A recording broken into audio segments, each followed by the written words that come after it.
अस्सलाम वालेकुम रहमतुल्लाह।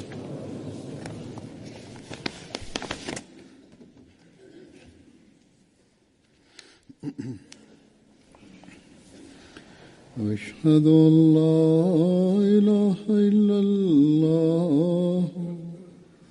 वहदहु ला शरीका लहु व अशहदु अन्ना मुहम्मदन अब्दुहु व रसूलुहु अम्मा बअदु फ़अऊज़ु बिल्लाहि मिनश शैतानिर रजीम।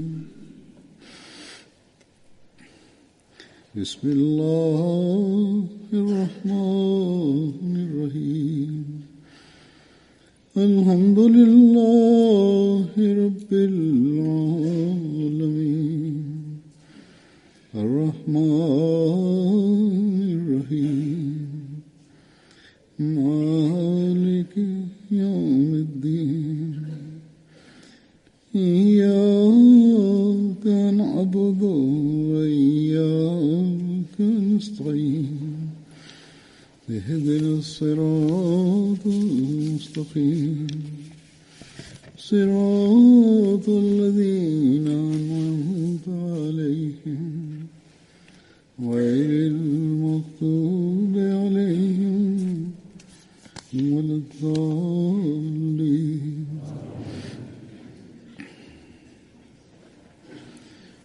आजकल बदरी सहाबा का मैं जिक्र कर रहा हूँ। अॼुकल्ह बदरी असहाबनि जो मां ज़िक्र कयां पियो थो। तारीख़ ऐं रिवायतुनि में किन असहाबनि जी ज़िंदगी जा हालात ऐं वाक़िआ तमामु तफ़सील सां मिलनि था, पर केतिरा ई अहिड़ा आहिनि जन जा तमामु ई थोरा हालात मिलनि था। पर बहरहाल जंग बदर में शामिल थियण सां उन्हनि जो जेको मक़ाम आहे उहो त पंहिंजे हंधि क़ाइमु आहे। तंहिं करे तोड़े ॿ टनि सिटुनि जो ई ज़िक्र हुजे उहो बयानु थियणु घुर्जे।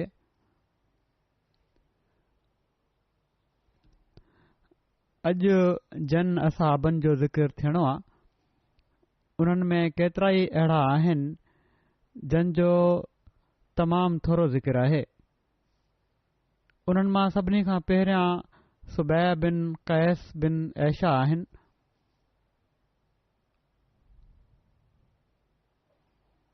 किन संदन ॾाॾे जो नालो अबसा ऐं किन आयशा बि लिखियो आहे। बहरहाल पाण अंसारी ऐं ख़िज़र जी हुआ। ग़ज़वा बदर उहद में शामिल थिया। संदन वालिदा जो नालो ख़दीजा बिन्त उमर बिन ज़ैद आहे। संदन हिकिड़ो पुटु हुयो जंहिंजो नालो अब्दुल्ला हो ऐं माउ कबीले बनू जिदारा मां हुई। उहो फ़ौत थी वियो नंढपण में। इन खां अलावा हिननि जो को ॿार न हो। हज़रत उबादा बिन कैस हिननि जा भाउ हुआ।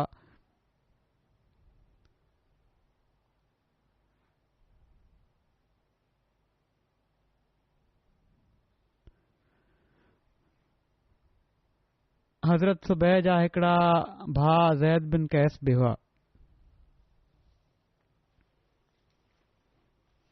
ॿिया आहिनि हज़रत उनैस बिन क़तादा। ही हिननि जी ग़ज़वा उहद जे मौक़े ते वफ़ात थी। किन माण्हुनि जो बयानु आहे त हिननि जो नालो अनस आहे। बहरहाल जेको सही नालो आहे उहो उनैस आहे। मोहम्मद बिन इसहाक़ ऐं मोहम्मद बिन उमर उनैस ई लिखियो आहे। बदर में रसूलुल्लाह सल्लल्लाहु अलैहि वसल्लम सां गॾु शरीक हुआ ऐं जंग उहद में ई शहीद थिया।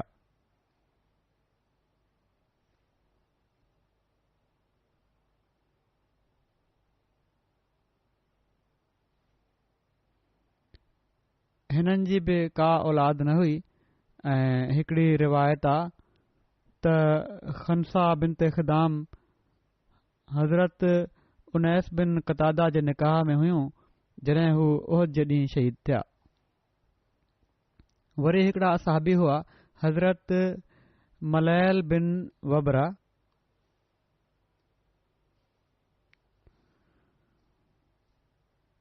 हिननि जे बारे में बि मुख़्तलिफ़ रिवायतूं आहिनि। नाले जे बारे में इब्न इसहाक ऐं अबू नईम हिननि जो नालो मलैल बिन वबरा बिन अब्दुल करीम बिन ख़ालिद बिन अजला बयानु कयो आहे, जॾहिं त उमर ऐं कलबी मलैल बिन वबरा बिन ख़ालिद बिन अजला बयानु कयो आहे।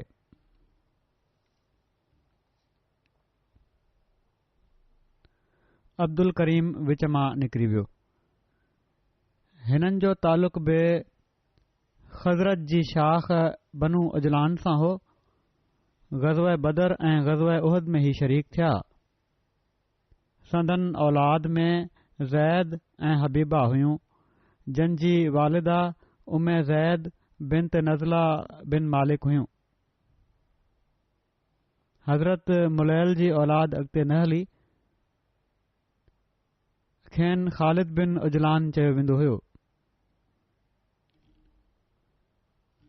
हिकिड़ी रिवायत में लिखियो वियो आहे त पाण ग़ज़वा बदर ऐं बाक़ी सभिनी ग़ज़वात में पाण सॻोरन सल्लल्लाहु अलैहि वसल्लम सां गॾु शरीक हुआ।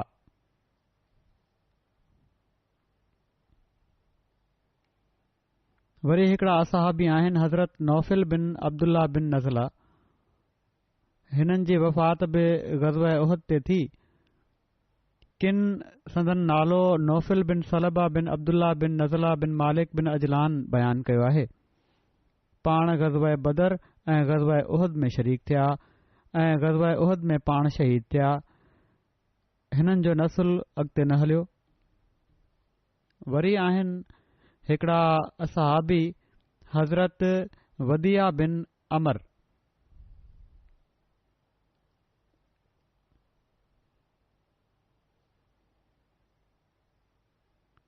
इब्न कलबीअ वदिया बिन अमर बिन यसार बिन औफ बयानु कयो आहे हिननि जो नालो, ऐं अबू माशर हिननि जो नालो रफ़ा बिन अमर बिन जराद बयानु कयो आहे। संदन तालुक़ बनू जुहैना सां हो, जेके बनू नजार जा हलीफ़ हुआ। पाण ग़ज़वा बदर ऐं ग़ज़वा उहद में शरीक थिया। हज़रत रबिया बिन अमर हिननि जा भाउ हुआ। वरी हिकिड़ा असहाबी आहिनि हज़रत यज़ीद बिन मुंज़र बिन सरह बिन खुनास। संदन तालुक़ कबीले बनू ख़ज़रज सां हो ऐं बैत उक़बा में शामिल थिया। रसूल करीम सल्लल्लाहु अलैहि वसल्लम हज़रत यज़ीद बिन मुंज़र ऐं आमिर बिन रबिया जे विच में मवाख़ात क़ाइमु फ़रमाई। पाण ग़ज़वा बदर ऐं ग़ज़वा उहद में शरीक थिया। जॾहिं हिननि जी वफ़ात थी त हिननि जी का औलाद न हुई।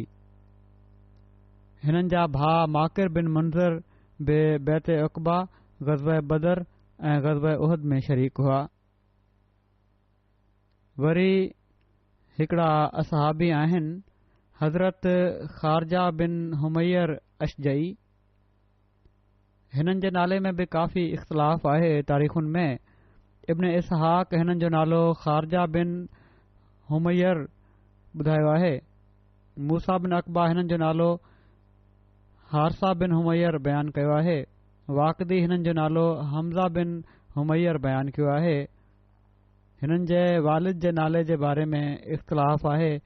किन खुमैर बयानु कयो आहे, जॾहिं त किन वालिद जो नालो जुमेरा ऐं जमीर लिखियो आहे। बहरहाल इन ॻाल्हि ते सभिनी जो इतफ़ाक़ आहे त हिननि जो तालुक़ कबीले अशज सां हो ऐं कबीले बनू ख़ज़रज जा हलीफ़ हुआ। हिननि जे भाउ जो नालो अब्दुल्लाह बिन हुमैर आहे, जेके ग़ज़वा बदर में हिननि सां गॾु शामिल थिया हुआ। पोइ हज़रत सुराका बिन अमर जो ज़िक्र आहे। ही अंसारी हुआ। सुराका बिन अमर बिन अतिया बिन खुनसा अंसारी। हिननि जी वफ़ात जमादुल अव्वल 8 हिजरी में जंग मौता में थी। हिननि जो पूरो नालो सुराका बिन अमर बिन अतिया बिन खुनसा अंसारी हो। हिननि जी वालिदा जो नालो उतैला बिन कैस हो। हज़रत सुराका जो तालुक़ अंसार जे मुअज़्ज़ कबीले बनु नजार सां हो। हिननि जे इस्लाम क़बूल करण बारे में इख़्तिलाफ़ आहे। किन जे वेझो पाण हिजरत नबी खां कुझु पहिरियां ऐं किन जे वेझो पाण हिजरत नबी सल्लल्लाहु अलैहि वसल्लम खां थोरी देर खां बाद इस्लाम क़बूल कयो। रसूलुल्लाह सल्लल्लाहु अलैहि वसल्लम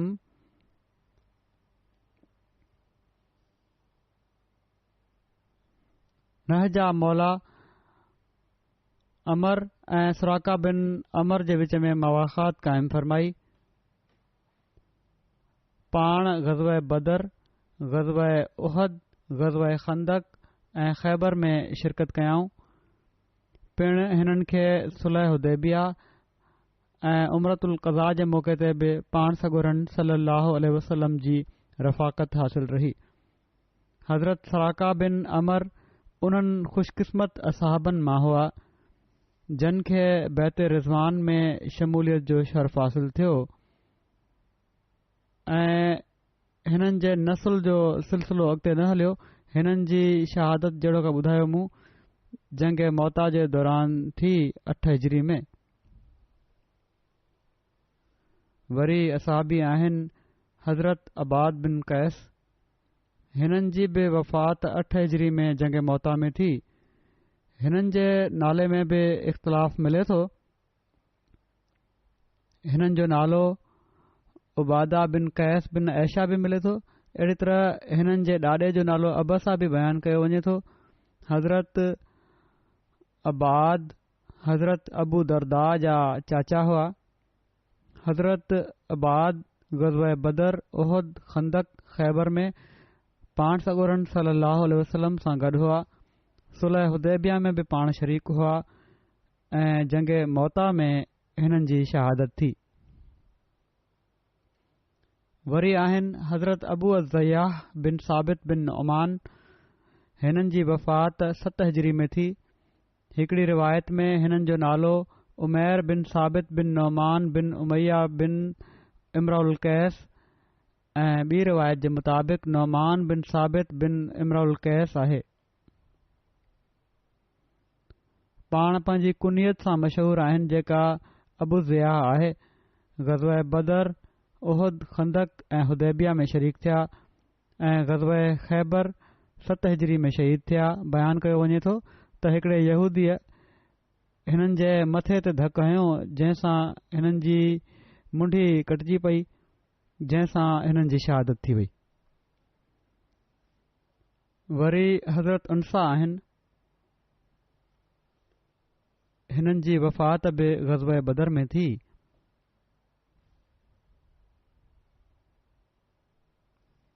पर ही इख़्तिलाफ़ आहे के चवनि था त हज़रत अबू बकर जी ख़िलाफ़त ताईं ही ज़िंदह रहिया।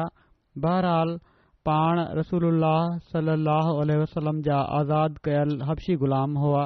हिननि जो नालो अनसा हो ऐं अबू आनसा बि अचे थो। अहिड़ी तरह किन जे वेझो हिननि जी कुनियत अबू मसरू हुई। हज़रत अनसा दावत इस्लाम जी शुरूआत में ई इस्लाम क़बूल कयो ऐं हिजरत जे ज़माने में मदीने विया ऐं हज़रत साद बिन ख़ैसमा जा महिमान थिया ऐं जेसि ताईं ज़िंदह रहिया पाण सॻोरन सल्लल्लाहु अलैहि वसल्लम जी ख़िदमत चाकरी संदन पसंदीदा कमु हो। पाण एतिरे क़दुरु फ़र्मा बरदार हुआ जो हिननि जे बारे में अचे थो त जॾहिं वेहंदा हुआ त पोइ बि पाण सॻोरन सल्लल्लाहु अलैहि वसल्लम खां इजाज़त वठी वेहंदा हुआ। पाण सॻोरन सल्लल्लाहु अलैहि वसल्लम सां गॾु जंग बदर में शरीक थिया। वरी हज़रत अबू कबशा सुलैम आहिनि। कुनियत हिननि जी अबू कबशा आहे। हिननि जी वफ़ात बि हज़रत उमर जी ख़िलाफ़त जे दौर में थी। किन जे वेझो हिननि जो नालो सलमा हो। पाण रसूलुल्लाह सल्लल्लाहु अलैहि वसल्लम जा आज़ाद कयल फ़ारसी ग़ुलाम हुआ। पाण बदरी असाबी आहिनि। हिननि जी पैदाइश औस जी ज़मीन ते थी। संदन वतन ऐं नसब जे बारे में मुख़्तलिफ़ रिवायतूं आहिनि। के फ़ारसी, के दोसी ऐं के मकी ॿुधाइनि था।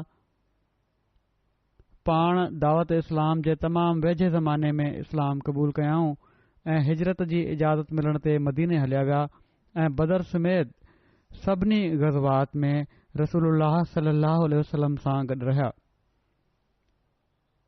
जॾहिं हज़रत अबू कबशा मदीने ॾांहुं हिजरत कई त पाण हज़रत कलसूम बिन अलहदम वटि तरसिया। हिकिड़ी रिवायत जे मुताबिक़ पाण हज़रत साद बिन ख़ैसमा वटि तरसिया। हज़रत उमर जे ख़लीफ़ो मुक़ररु थियण जे पहिरें ॾींहुं हज़रत अबू कबशा जी वफ़ात थी। ही 22 जमादुस्सानी 13 हिजरी जी ॻाल्हि आहे। पोइ हज़रत मरसद बिन अबी मरसद आहिनि। हिननि जी वफ़ात सफ़र 3 हिजरी में थी। मक़ामे रजी ते पाण बदरी असाबी हुआ। पाण हज़रत हमज़ा बिन अब्दुल मुतलिब जा हलीफ़ हुआ। पाण पंहिंजे वालिद सां गॾु बदर में शरीक थिया हुआ। पाण इस्लाम जे शुरू में इस्लाम क़बूल कयाऊं ऐं बदर खां अॻु हिजरत करे मदीने अची विया। पाण सॻोरन सल्लल्लाहु अलैहि वसल्लम हिननि जी मुवाख़ात हज़रत औस बिन सामित सां फ़रमाए छॾी। बदर जे ॾींहुं ही घोड़े ते हाज़िर थिया जंहिं जो नालो सुबुल हो। इब्न इसहाक लिखियो आहे त हज़रत मुरसद रज़ियल्लाहु ताला अन्हु उन फ़ौजी दस्ते जा सालार हुआ जंहिंखे पाण सॻोरन सल्लल्लाहु अलैहि वसल्लम रजी ॾांहुं रवानो फ़रमायो हुयो। ही वाक़ियो महीने सफ़र 3 हिजरी में पेश आयो ऐं किन जो ख़्यालु आहे त इन दस्ते जी कमान हज़रत आसिम बिन साबित वटि हुई। हिननि जी शहादत जो वाक़ियो अहिड़ी तरह आहे त बनु अज़ल ऐं कारा इस्लाम क़बूल करण जो ॾेखार करे पाण सॻोरन सल्लल्लाहु अलैहि वसल्लम खां मज़हबी तालीम जे लाइ कुझु मुअल्लिम मोकिलण जी दरख़्वास्त कई, जंहिं ते पाण सॻोरन सल्लल्लाहु अलैहि वसल्लम इन जे बारे में इख़्तिलाफ़ आहे रिवायतुनि में हज़रत मरसद रज़ियल्लाहु ताला अन्हु या हज़रत आसिम रज़ियल्लाहु ताला अन्हु जी इमारत हेठि हिकिड़ी जमायत मोकिली। ही माण्हू अञा मुक़ामे रजी ते पहुता ई हुआ जो बनु हुज़ैल उघाड़ियूं तलवारूं खणी अची विया ऐं चयाऊं त असांजो मक़सदु तव्हां खे क़तलु करणु नाहे ऐं पर तव्हां जे बदिले में असीं मके वारनि खां माल हासिल करणु चाहियूं था ऐं असीं तव्हां जी जान जी हिफ़ाज़त जो अहद था कयूं। इन ते हज़रत मरसद रज़ियल्लाहु ताला अन्हु ऐं ख़ालिद रज़ियल्लाहु ताला अन्हु ऐं आसिम रज़ियल्लाहु ताला अन्हु चयो त असां खे तव्हां माण्हुनि जे अहद ते भरोसो कोन्हे। अहिड़ी तरह विढ़ंदे टिन्हिनि सिर ॾिनो। वरी हिकिड़ा असहाबी आहिनि हज़रत अबू मरसद बिन आस बिन अल हुसैन गनवी। हिननि जी वफ़ात 12 हिजरी में थी। किन माण्हुनि जे वेझो हिननि जी कुनियत अबू हुसन हुई। पाण शाम जा रहाकू हुआ। हिननि दावत इस्लाम जी शुरूआत में ई इस्लाम क़बूल कयो ऐं हिजरत जी इजाज़त खां पोइ मदीने अची विया।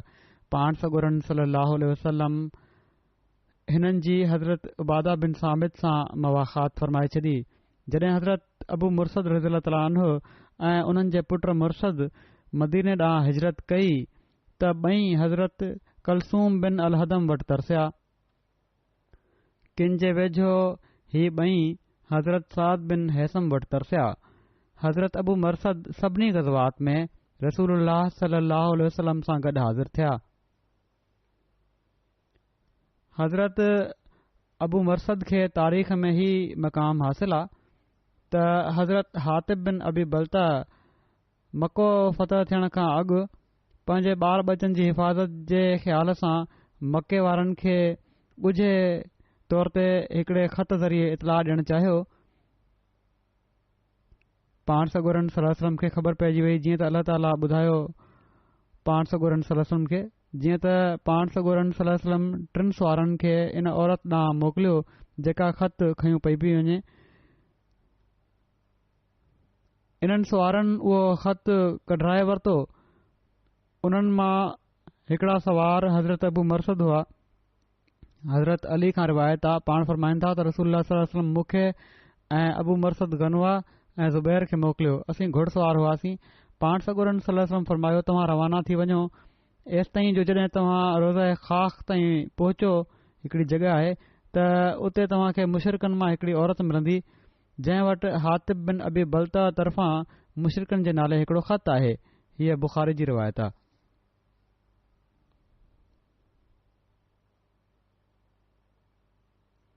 पाण नबी करीम सल्लल्लाहु अलैहि वसल्लम खां हिकिड़ी हदीस रिवायत कई अथनि।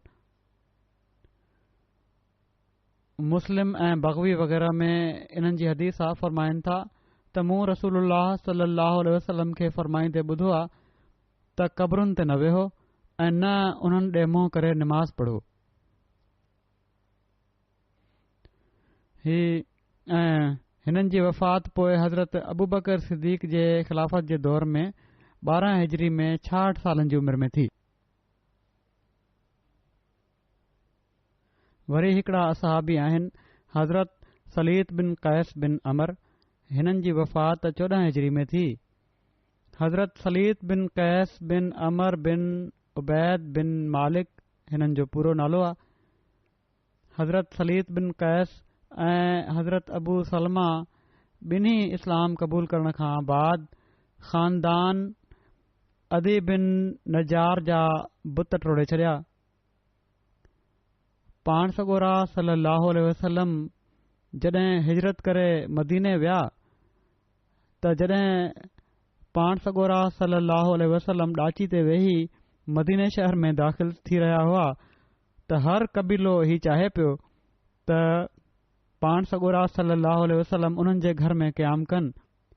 जॾहिं संदन ॾाची बनू अदी जे घर वटि पहुती ऐं ही माण्हू रसूलुल्लाह सल्लल्लाहु अलैहि वसल्लम जा मामा हुआ, छो त सलमा बिनत अमर अब्दुल मुतलिब जी वालदा इन ई कबीले मां हुई। ओड़ी महिल हज़रत सलीत बिन कैस अबू सलीद ऐं उसैरा बिन अबू ख़ारजा रोकणु चाहियो त पाण सॻोरन सल्लल्लाहु अलैहि वसल्लम फ़रमायो त मुंहिंजी ॾाची खे छॾे ॾियो, छो त हिन वक़्तु ही मामूर आहे, माना त जिथे ख़ुदा जी मर्ज़ी हूंदी उते हीअ पाण वेही रहंदी। हज़रत सलीद बदर ऐं उहद ऐं खंदक ऐं सभिनी ग़ज़वात में रसूलुल्लाह सल्लल्लाहु अलैहि वसल्लम सां गॾु हुआ। जंग जिसर अबी उबैद में 14 हिजरी में हज़रत उमर जे ख़िलाफ़त जे दौर में ही शहीद थिया। हज़रत मुजज़र बिन ज़ियाद ग़ज़वा उहद में हिननि जी शहादत थी। मुजज़र हिननि जो लक़ब हुयो, इन जो मतिलबु आहे थुल्हे जिस्म वारो। रसूल करीम सल्लल्लाहु अलैहि वसल्लम हज़रत मुजज़र ऐं आकिल बिन बुकैर जे विच में मवाख़ात क़ाइमु फ़रमाई हुई। ॿिए हंधि ही आयो आहे त रसूलुल्लाह सल्लल्लाहु अलैहि वसल्लम हज़रत मुजज़र ऐं हज़रत उकाशा बिन महसन जे विच में मवाख़ात क़ाइमु फ़रमाई हुई। हज़रत मुजज़र ग़ज़वा बदर ऐं ग़ज़वा उहद में शरीक थिया। इब्न इसहाक़ बयानु कयो आहे त नबी करीम सल्लल्लाहु अलैहि वसल्लम अबू बख्तरी खे क़त्ल करण खां मना फ़रमायो हुयो, छो त मके में उन माण्हुनि खे रसूल करीम सल्लल्लाहु अलैहि वसल्लम खे तकलीफ़ पहुचाइण खां रोकियो हो। उन जे बदिले में पाण सॻोरन सल्लल्लाहु अलैहि वसल्लम फ़रमायो त हिन खे क़त्ल नाहे करणो, ऐं ख़ुद बि पाण सॻोरन सल्लल्लाहु अलैहि वसल्लम खे का तकलीफ़ न पहुचाईंदो हुयो। ऐं हू उन्हनि माण्हुनि मां हुयो जेके उन मुआहिदे जे ख़िलाफ़ थी बीठा हुआ जेको क़ुरैश, बनू हाशिम ऐं बनू मुतलिब जे ख़िलाफ़ कयो हुयो। हज़रत मुजज़र अबू बख्तरी सां मिलिया ऐं चयाऊं त रसूलुल्लाह सल्लल्लाहु अलैहि वसल्लम असां खे तोखे क़त्ल करण खां रोकियो आहे। अबू बख्तरी सां गॾु उन जो हिकिड़ो साथी बि हुयो जेको उन सां गॾु मके मां निकितो हुयो। उन जो नालो जनादा बिन मलिहा हो जेको बनू लैस मां हो। अबू बख्तरी जो नालो आस हुयो। उन चयो, मुंहिंजे साथीअ जे बारे में छा हुकुम आहे? हज़रत मुजज़र चयो त न, अल्लाह जो कसम, असां तुंहिंजे साथी खे न छॾींदासीं। रसूलुल्लाह सल्लल्लाहु अलैहि वसल्लम असां खे सिर्फ़ तो अकेले जे बारे में हुकुम ॾिनो आहे। उन चयो त पोइ असीं ॿई जेकॾहिं मरंदासीं त गॾु मरंदासीं। मां ही बर्दाश्त नथो करे सघां त मके जूं औरतूं ही बयानु कंदियूं वञनि त मूं पंहिंजी ज़िंदगी जी ख़ातिर पंहिंजे साथीअ खे छॾे ॾिनो। पोइ हू ॿई हिननि सां लड़ाई जे लाइ तयारु थी विया हज़रत मुजज़िर सां। लड़ाई में हज़रत मुजज़िर उन खे क़तलु करे छॾियो। हज़रत मुजज़िर रज़ी ताला अन्हो रसूल करीम सलाहु वसलम जी ख़िदमत में हाज़िर थिया ऐं चयाऊं त उन ज़ात जो कसम जंहिं तव्हां खे हक़ सां मबूस कयो आहे, मूं उन ते ॾाढो ज़ोर रखियो त हू असीर थी वञे ऐं उन खे मां तव्हां वटि वठी अचां हा, पर हू इन ते राज़ी न थियो ऐं आख़िर उन मूंसां लड़ाई कई ऐं मूं उन खे क़तलु करे छॾियो। हज़रत मुजज़िर जी औलाद मदीने बगदाद में मौजूदु हुई। अबी वाइज़ा खां मरवी आहे त उहद जे शहीदनि जा जेके 3 माण्हू हिकु क़बर में दफ़न कया विया हुआ, उहे मुजज़िर बिन ज़ियाद, नौमान बिन मालिक ऐं अब्दा बिन हसास हुआ। पर हिकिड़ी रिवायत में हीउ बि अचे थो त हज़रत अनीसा बिन अदी पाण सगोरन सल्लल्लाहु अलैहि वसल्लम जी ख़िदमत में हाज़िर थियूं ऐं अर्ज़ु कयाई त या रसूलल्लाह सल्लल्लाहु अलैहि वसल्लम, मुंहिंजो पुटु अब्दुल्लाह जेको बदरी आहे, ग़ज़वा उहद में शहीद थी वियो आहे। मुंहिंजी ख़्वाहिश आहे त मां पंहिंजे पुट खे पंहिंजे घर जे वेझो दफ़न कयां त जीअं उन जो मूंखे कुर्ब हासिल रहे। हुज़ूर सल्लल्लाहु अलैहि वसल्लम इजाज़त अता फ़रमाई ऐं हीउ फ़ैसिलो बि थियो त हज़रत अब्दुल्लाह सां गॾु हिननि जे दोस्त हज़रत मुजज़िर खे बि हिक ई क़बर में दफ़न कयो वञे, जीअं त ॿिन्ही दोस्तनि खे हिक ई कंबल में वेढ़े उठ ते रखे मदीने मोकिलियो वियो। इन्हनि मां अब्दुल्ला थुल्हा मतारा हुआ ऐं मुजज़िर थोरा सन्हड़ा हुआ। चवनि था रिवायत में अचे थो त उठ तां ॿई हिक जेतिरा लथा, माना त लाहिण वारनि ॾिठो त वज़न हिक जेतिरो हुन। त माण्हुनि इन ते हैरत जो इज़हार कयो त पाण सगोरन सल्लल्लाहु अलैहि वसल्लम फ़रमायो त ॿिन्ही जे अमलनि उन्हनि जे विच में बराबरी करे छॾी आहे। हज़रत हुबाब बिन मुंज़र बिन जमूह हिकिड़ा असाबी आहिनि। हज़रत उमर जे ख़िलाफ़त जे दौर में हिननि जी वफ़ात थी आहे। हज़रत हुबाब बिन मुंज़र ग़ज़वा बदर, उहद, खंदक ऐं बाक़ी सभिनी ग़ज़वात में रसूलुल्लाह सल्लल्लाहु अलैहि वसल्लम सां गॾु रहिया। ग़ज़वा उहद में रसूलुल्लाह सल्लल्लाहु अलैहि वसल्लम सां गॾु साबित क़दम रहिया ऐं मौत ते पाण संदन बैत कयाऊं। हिननि जे बारे में हज़रत मिर्ज़ा बशीर अहमद साहब बि सिर ख़ातमुन नबीन में लिखियो आहे त जंहिं हंधि इस्लामी लश्कर ड्राबो कयो हुयो, उहा का अहिड़ी जॻह हुई न ख़ासि। इन ते हज़रत हुबाब बिन मुंज़र पाण सगोरन सल्लल्लाहु अलैहि वसल्लम खां पुछियो त छा ख़ुदाई इल्हाम हेठि तव्हां पाण सगोरन सल्लल्लाहु अलैहि वसल्लम खां पुछियो हुननि त ख़ुदाई इल्हाम हेठि तव्हां हीअ जॻह पसंदि कई आहे या सिर्फ़ फ़ौजी तदबीर तौरु अख़्तियार कयो वियो आहे? त पाण सगोरन सल्लल्लाहु अलैहि वसल्लम फ़रमायो त इन बारे में को ख़ुदाई हुकुम कोन्हे। तूं जेकॾहिं का सलाह ॾियणी आहे त ॿुधाए, ॾियणु चाहीं थो त ॿुधाए। इन ते हज़रत हुबाब बिन मुंज़र अर्ज़ु कयो त पोइ मुंहिंजे ख़्याल में हीअ जॻह सही नाहे। बहितर इहो थींदो जो अॻिते वधी कुरैश जे तमामु वेझे चश्मे ते कब्ज़ो कयो वञे। मूंखे इन चश्मे जी ख़बर आहे, इन जो पाणी बि भलो आहे ऐं उमूमन काफ़ी मिक़दार में हूंदो आहे। पाण सगोरन सल्लल्लाहु अलैहि वसल्लम इन तजवीज़ खे पसंदि फ़रमायो ऐं छो त अञा ताईं कुरैश दड़े जे ॿिए पासे ड्राबो कयूं वेठा हुआ ऐं हीउ चश्मो ख़ाली हुयो।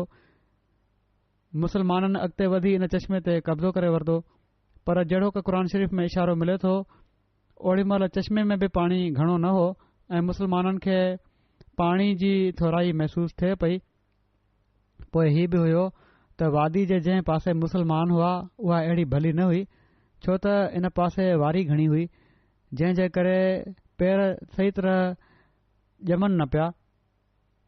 पोइ ख़ुदा जो फज़ुल अहिड़ो थियो जो कुझु मींहुं वसी पियो, जंहिंसां मुसलमाननि खे हीउ मौक़ो मिली वियो त होस ठाहे ठाहे पाणी गॾु करे वठनि ऐं हीउ बि फ़ाइदो थियो जो वारी ॼमी वई ऐं पेर ज़मीन में फासण खां बीहजी विया। ऐं ॿिए पासे कुरैश वारी जॻह में गप जहिड़ी सूरत थी वई ऐं उन पासे जो पाणी बि कुझु गदिलो ऐं मेरो थी वियो। हज़रत इब्न अब्बास बयानु कनि था त हज़रत जिब्राइल रसूलुल्लाह सल्लल्लाहु अलैहि वसल्लम ते नाज़िल थिया ऐं फ़रमायाऊं त सही राय इहा ई आहे जंहिंजो हज़रत हुबाब बिन मुंज़िर मशवरो ॾिनो आहे। रसूलुल्लाह सल्लल्लाहु अलैहि वसल्लम फरमायो, ए हुबाब, तूं अकुल वारी सलाह ॾिनी आहे। ग़ज़वे बदर में ख़िज़रत जो झंडो हज़रत हुबाब बिन मुंज़िर वटि हुयो। हज़रत हुबाब बिन मुंज़िर जी उमिरि 33 साल हुई जॾहिं ग़ज़वे बदर में शरीक थिया। इन्हनि जे बारे में वधीक हज़रत मिर्ज़ा बशीर अहमद साहब सीरत ख़ातमुन नबीन में लिखियो आहे त जॾहिं पाण सॻोरनि सल्लल्लाहु अलैहि वसल्लम खे पंहिंजे मुख़बिरनि खां कुरैश जे लश्कर जे वेझो अचण जो इतलाह मौसूल थियो त पाण पंहिंजे हिकिड़े असहाबी हुबाब बिन मुंज़िर खे रवानो फ़रमायाऊं त हू वञी दुश्मन जे अंग ऐं ताक़त जो पतो आणनि ऐं पाण उन्हनि खे ताक़ीद फ़रमायाऊं त जेकॾहिं दुश्मन जी ताक़त वधीक हुजे ऐं मुस्लमाननि लाइ ख़तरे जी सूरत हुजे त पोइ वापसि अची मजलिस में इन जी ॻाल्हि न कजांइ त तमामु वॾो अंग आहे ऐं पर अलॻि इतलाह ॾिजांइ त जीअं इन सां कंहिं क़िस्म जी बदिली न पखिड़िजे मुस्लमाननि में। हुबाब लिकी लिकी विया ऐं तमामु होशियारी सां थोरी देरि में ई वापसि अची पाण सॻोरनि सल्लल्लाहु अलैहि वसल्लम खे हालात अर्ज़ करे छॾियाऊं। याहया बिन साद खां मरवी आहे त पाण सॻोरनि सल्लल्लाहु अलैहि वसल्लम योम कुरैज़ा ऐं योम नज़ीर जे मौक़े ते जॾहिं माण्हुनि खां सलाह घुरी त हज़रत हुबाब बिन मुंज़िर बीठा उथी ऐं फ़रमायाऊं त मुंहिंजी राय हीअ आहे त असीं महलात जे विच में ड्राबो कयूं, माना त तमामु वेझी जॻह ते वञूं इन्हनि जी त जीअं उतां जूं ॻाल्हियूं बि मालूम थी सघनि ऐं निगरानी बि सही तरह थी सघे। त रसूलुल्लाह सल्लल्लाहु अलैहि वसल्लम उन्हनि जे इन मशवरे ते अमल कयो। हज़रत उमर जे ख़िलाफ़त जे दौर में हिननि जी वफ़ात थी।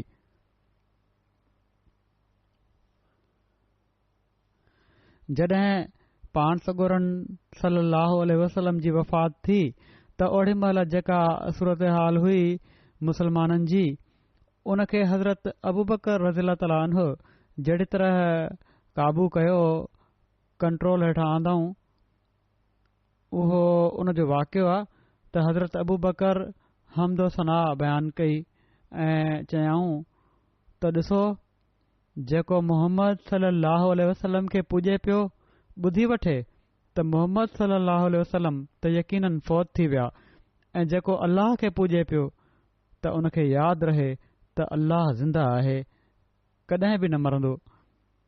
ऐं हज़रत अबू बकर ही आयत पढ़ी, इन्नका मय्यतुन व इन्नहुम मय्यतून, त तव्हां बि मरण वारा आहियो ऐं हू बि मरण वारा आहिनि।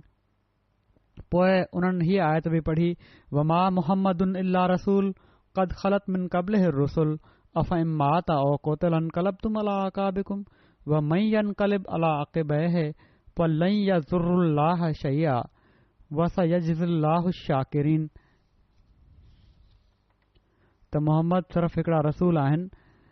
पाण सॻोरनि सल्लल्लाहु अलैहि वसल्लम खां पहिरियां सभई रसूल फ़ौत थी चुका आहिनि। पोइ छा जेकॾहिं पाण सॻोरा सल्लल्लाहु अलैहि वसल्लम फ़ौत थी वञनि या क़तलु कया वञनि त तव्हां पंहिंजनि खुड़ियुनि भर फिरी वेंदव, ऐं जेको बि पंहिंजे खुड़ियुनि भर फिरी वञे त अल्लाह खे हरगिज़ न नुक़सान पहुचाए सघंदो ऐं तमामु जल्द अल्लाह शुक्र करण वारनि खे बदिलो ॾेई छॾींदो। सुलेमान चवनि था त हीअ ॿुधी माण्हू एॾो रुना जो सुॾका भरे रोअण लॻा। सुलेमान चवनि था त ऐं अंसार बनी सादा जे घर हज़रत साद बिन उबादा वटि गॾु थिया ऐं चवण लॻा, हिकिड़ो अमीर असां मां हुजे ऐं हिकिड़ो अमीर तव्हां मां। हज़रत अबू बकर ऐं हज़रत उमर बिन ख़त्ताब ऐं हज़रत अबू उबैदा बिन अल जराह उन्हनि वटि विया। हज़रत उमर ॻाल्हाइण लॻा हुआ त हज़रत अबू बकर उन्हनि खे ख़ामोश कयो।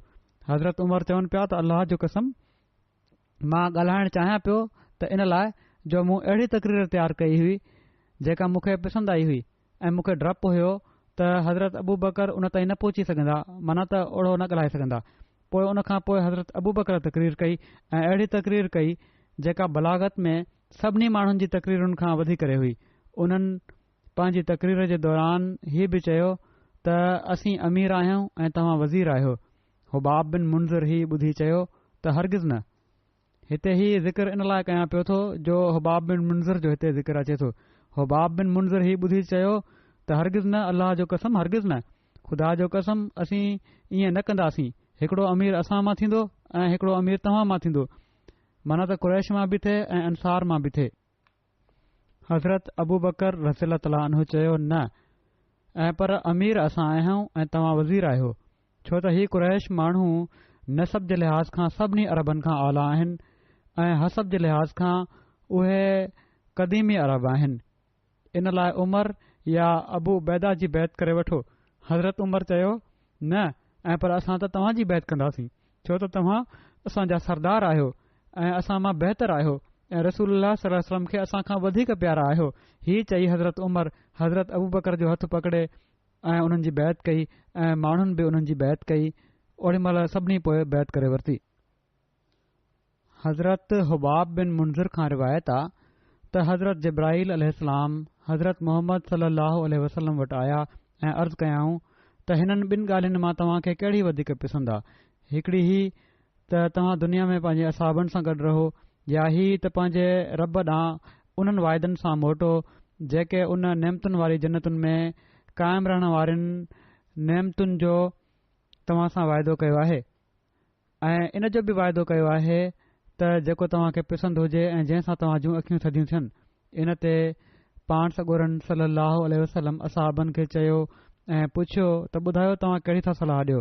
त असाबनि अर्ज़ु कयो त ए अल्लाह जा रसूल, असांखे हीअ ॻाल्हि वधीक पसंदि आहे त तव्हां असां सां गॾु हुजो ऐं असांखे असांजे दुश्मननि जी कमज़ोरियुनि खां आगाह कयो ऐं अल्लाह खां दुआ कयो त जीअं हू उन्हनि जे ख़िलाफ़ असांजी मदद करे ऐं पाण सॻोरा सल्लल्लाहु अलैहि वसल्लम असांखे आसमान जी ख़बरुनि खां आगाह कनि। इन ते रसूलुल्लाह सल्लल्लाहु अलैहि वसल्लम फरमायो, हुबाब बिन मुंज़िर ॾांहुं ॾिसी त तोखे छा थियो आहे? तूं छो नथो ॻाल्हाईं? ॾाढो चुप वेठो आहीं। चवनि था इन ते मूं अर्ज़ु कयो त ए अल्लाह जा रसूल, जेको तव्हां जे रब तव्हां जे लाइ पसंदि फ़रमायो आहे उहो अख़्तियार कयो, सो पाण मुंहिंजी ॻाल्हि खे पसंदि फ़रमायाऊं। वरी हिकिड़ा असाबी आहिनि हज़रत रफ़ा बिन राफ़े बिन मालिक बिन अजलान। हीअ बि अंसारी आहिनि। हिननि जी वफ़ात हज़रत अमीर मुआविया जी इमारत जे शुरूआती ॾींहनि में थी। हज़रत रफ़ा बिन राफ़े बिन मालिक बिन उजलान, हिननि जी कुनियत अबू मुआज़ आहे।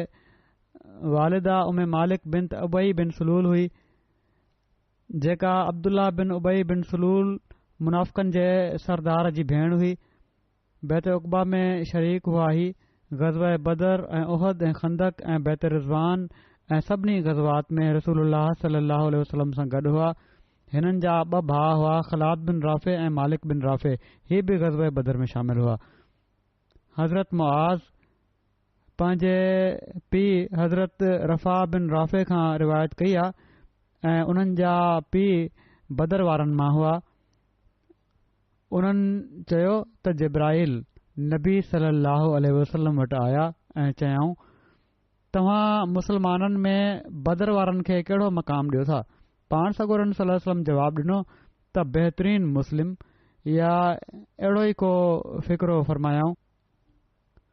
हज़रत जिब्राईल अलैहिस्सलाम चयो, ऐं अहिड़ी तरह उहे मलाइक बि अफ़ज़ल आहिनि जेके जंग बदर में शरीक थिया।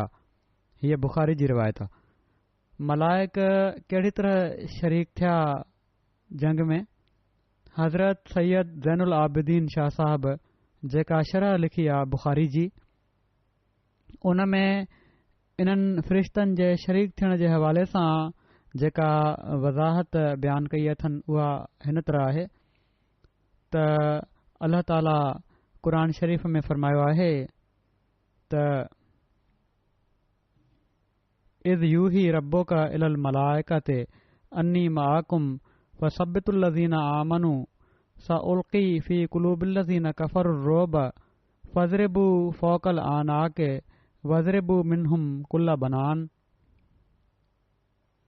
त ही उहो वक़्तु हुयो जॾहिं तुंहिंजो रब मलाइकनि खे बि वही करे रहियो हुयो त मां तव्हां सां गॾु आहियां, सो मोमिननि खे साबित क़दम बणायो। मां काफ़रनि जी दिलनि में रोब विझंदुसि, सो ए मोमिनो तव्हां उन्हनि जे कंधनि ते हमला कंदा वञो ऐं उन्हनि जे संद ते धकु हणंदा वञो।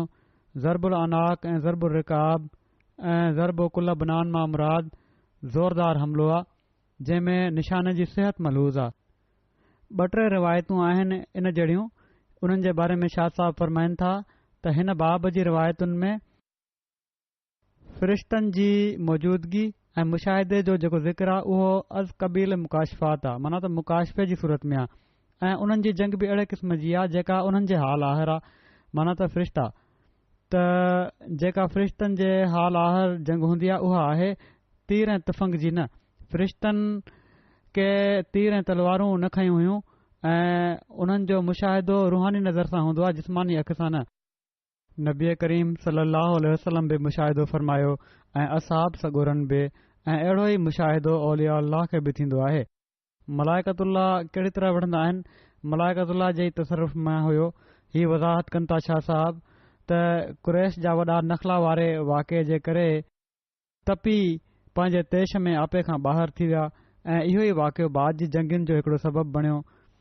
जिन में कुरैश काफ़रनि जी हलाकत जे बारे में अल्लाह ताला जी तक़दीर पूरी थी मलाइकतुल्ला जो कमु करण जो तरीक़ो असांजे कमु करण जे तरीक़े खां जुदा ऐं उन्हनि जो जंग करण जो ढंग असांजे जंग करण जे ढंग खां निरालो आहे बदर जे मक़ाम ते दुश्मन जो मथां ई ते हुअण दुश्मन ऊचाई ते हुआ उहे ऐं नबी करीम सलाहु वसलम जो वादी जी हेठाई में लहण ऐं असहाब सगोरनि जे थोरे अंग जो दुश्मन जी नज़र खां ओट में रहण ऐं मींहुं वसी पवण असहाब सगोरनि जे हिकु हिकु तीर जो पंहिंजे निशाने ते सही लॻण जेको बि तीर हणनि पिया असहाब उहो सही निशाने ते पियो लॻे उन जो सही लॻण ऐं असरातो साबित थियण दुश्मन जी घबराहट ऐं असहाब सगोरनि जी दिलि ॼमई परेशान हुयो दुश्मन ऐं असहाब सगोरा तमामु मुस्तक़िल मिज़ाजी ऐं तसली सां जंग विढ़ी रहिया हुआ हीउ सभु बयानु कनि था त हीउ सभु मलाइकतुल्लाह जे तसरुफ़ जो करिश्मो हुयो जंहिंजी ख़बर अल्लाह ताला नबी करीम सलाहु वसलम खे हिननि लफ़्ज़नि में ॾिनी हुई त इज़ तस्तगीसून रब्बकुम फस्तजाब लकुम अन्नी मुमिद्दुकुम बिअल्फिम मिनल मलाइकति मुर्दिफीन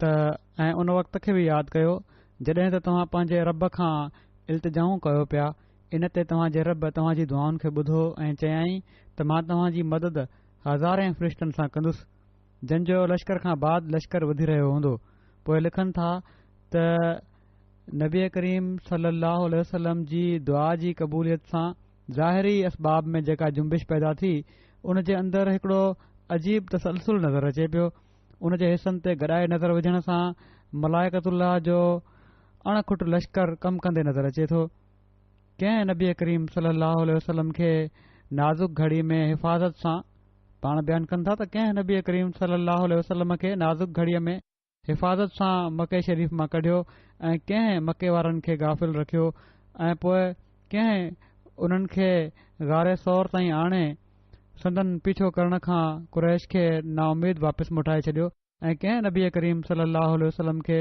हिफ़ाज़त सां मदीने शरीफ़ पहुचायो जेको इस्लाम जी तरक़ी जो अहम मर्कज़ बणियो पोइ लिखनि था त हज़रत अब्बास जो हिजरत खां बाद मके शरीफ़ में शिरक जी हालत में रहण ऐं पोइ पाण सॻोरनि सलाहु वसलम सां दिली हमदर्दी रखण ऐं खेनि मदीने शरीफ़ में मके जे कुरैश जे ख़राब इरादनि ऐं मनसूबनि खां आगाह कंदे रहण माना त हज़रत अब्बास जे ज़रिए बि मलाइकतुल्लाह जे तसरुफ़ जो हिकिड़ो हिसो आहे हीअ अहिड़ी तरह कमु कंदा आहिनि मलाइक हिननि सभिनी वाक़िअनि जे परदे पुठियां मलाइकनि जी तहरीक कमु करे पई पाण सॻोरनि सलाहु वसलम जे गज़बात ऐं फ़तह ऐं ज़फ़रमंदी जो पस मंज़र ईमान अफ़रोज़ आयत अन्नी मुमिद्दुकुम बिअल्फिम मिनल मलाइकति मुर्दिफीन जो तफ़सीर पेश करे थो वरी शाह साहब वधीक फ़रमाइनि था त मां सही बुख़ारी मुकमिल हज़रत ख़लीफ़ा अव्वल हज़रत मौलाना नूरुद्दीन साहब रज़ियल्लाहु ताला अन्हु खां सबकनि पढ़ी आहे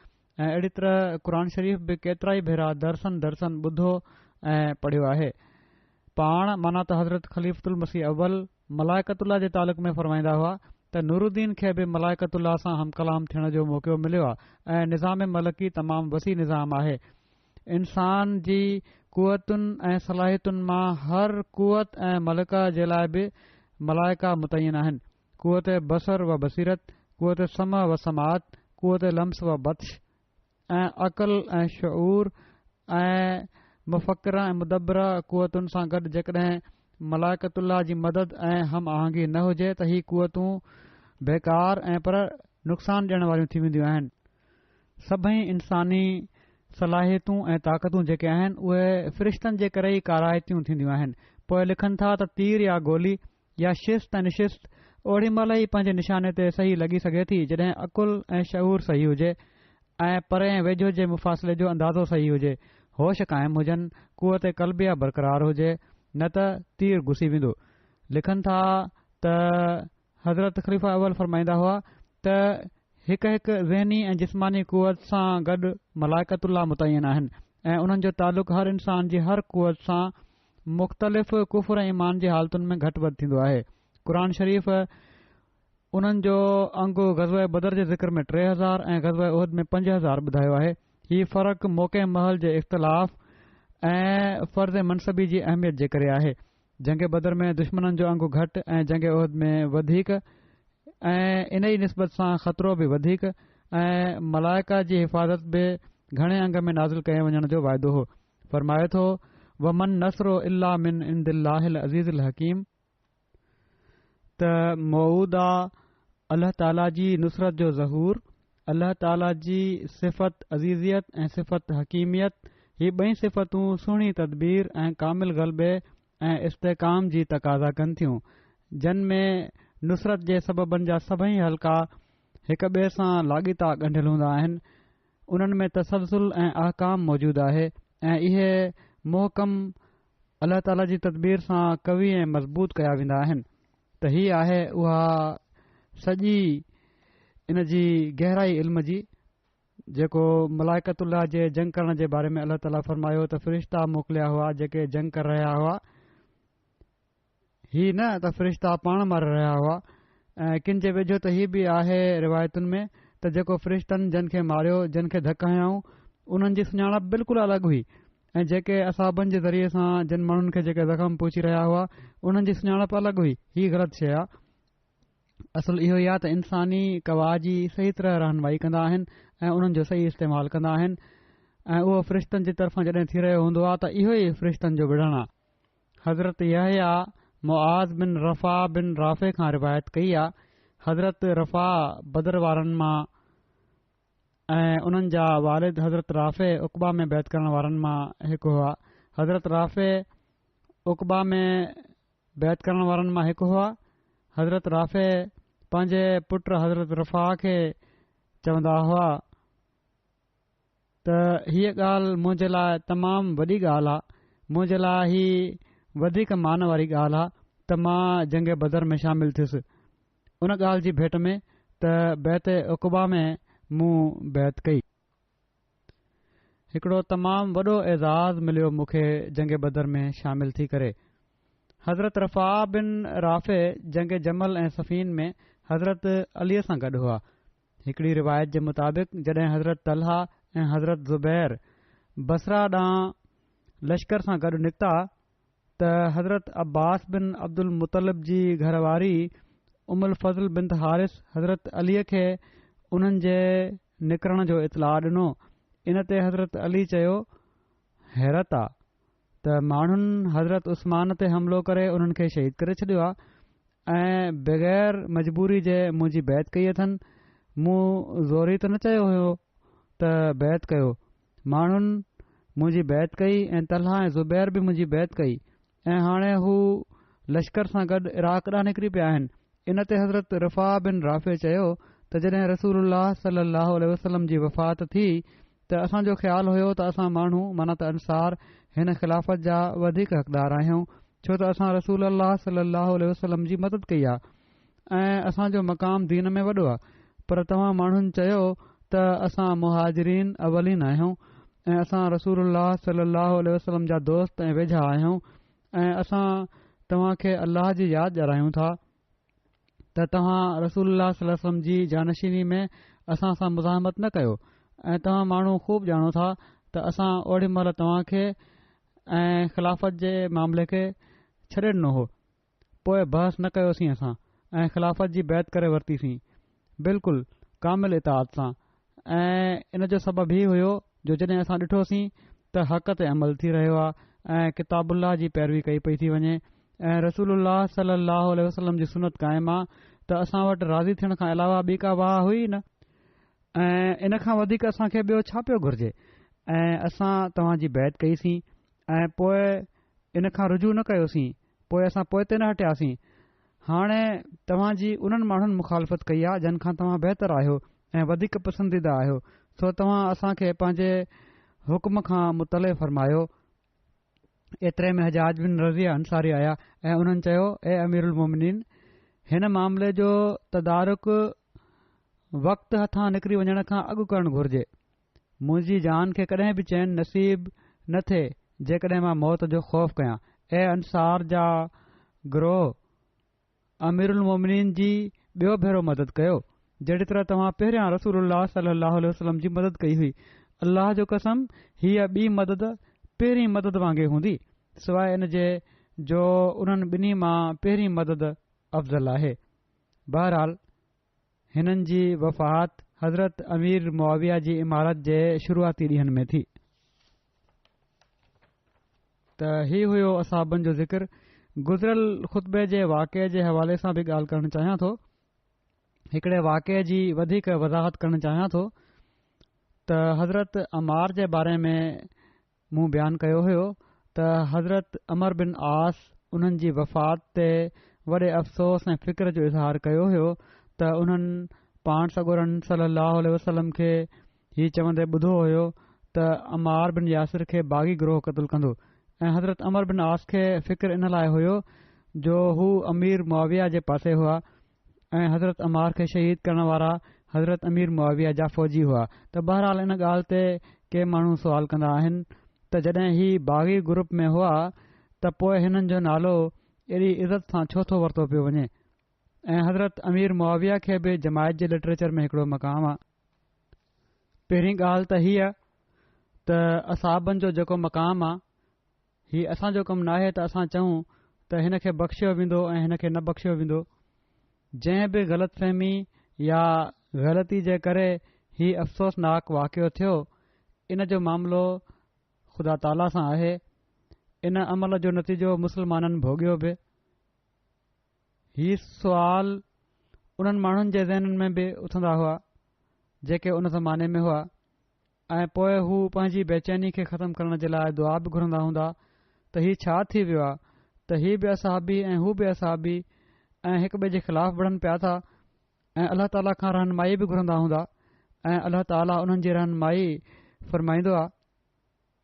जीअं त हिकिड़ी रिवायत आहे अबू ज़ुहा खां मरवी आहे त अमर बिन शुरहबील अबू मैसरा जेके हज़रत अब्दुल्ला बिन मसूद जे फ़ाज़िल शागिर्दनि मां हुआ, ख़्वाब में ॾिठो त हिकिड़ो सरसब्ज़ बाग़ आहे जंहिं में कुझु खेमा लॻल हुआ। उन्हनि में हज़रत अमार बिन यासिर बि हुआ ऐं कुझु ॿिया खेमा हुआ जिन में ज़ुल्कला हुआ। त अबू मैसरा पुछियो त हीउ छा थी वियो, कीअं थी वियो? त हिननि माण्हुनि त पाण में क़िताल कयो हुयो, जंग कई हुई। जवाब मिलियो त हिननि माण्हुनि परवरदिगार खे वासिल मग़फ़िर माना त ॾाढो बख़्शिश करण वारो ॾिठो आहे। इन लाइ हाणे उते गॾु थी विया आहिनि।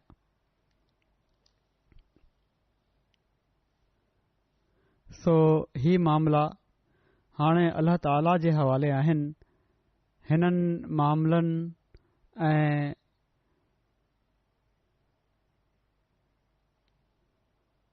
इख़्तिलाफ़नि खे असांजो कमु नाहे त पंहिंजनि दिलनि में जॻह ॾियूं।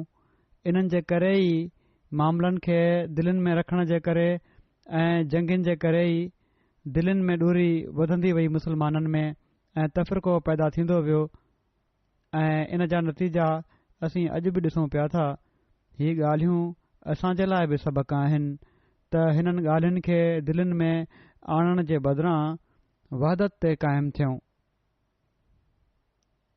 जॾहिं हिकु दफ़ो मूं हज़रत मुस्लिम मऊद रज़ी ताला अन्हु जे हवाले सां ही ॿुधायो हुयो, अमीर मुआविया जो को वाक़ियो बयानु कयो हुयो त कंहिं मूंखे अरब मुल्कनि मां ई लिखियो त उहो त बाग़ी ऐं कातिल गिरोह हुयो ऐं उन जो सरदार हुयो। इन जो नालो तव्हां एॾी इज़त सां छो था वठो? त उन्हनि जे लाइ बि हीअ जेका रिवायत आहे ख़्वाब जी ही काफ़ी जवाबु आहे त अल्लाह ताला जी मग़फ़िरत ऐं रहमत वसी आहे। असांखे हिननि माण्हुनि जे बारे में कुझु सोचण ऐं चवण जे बदिरां पंहिंजा मामला संभालणु घुर्जनि ऐं पंहिंजी इस्लाह करणु घुर्जे। हज़रत मसीह मऊद अलैहिस्सलाम बि किन जॻहुनि ते हज़रत अमीर मुआविया जे हवाले सां तारीफ़ी ॻाल्हि कई आहे।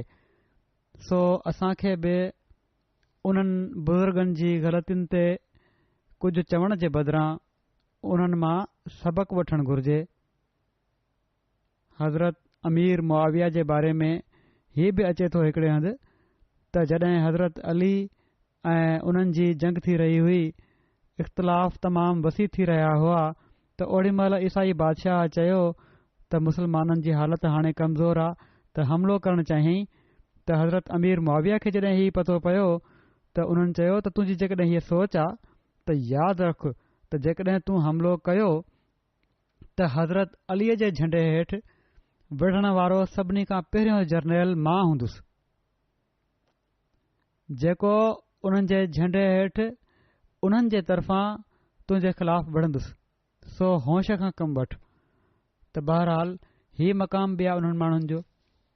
अल्लाह ताला असांखे तौफ़ीक़ ॾे त असीं हमेशा हिकु रहूं ऐं वहदत ते क़ाइमु रहूं ऐं नेकिन में वधण वारा थियूं।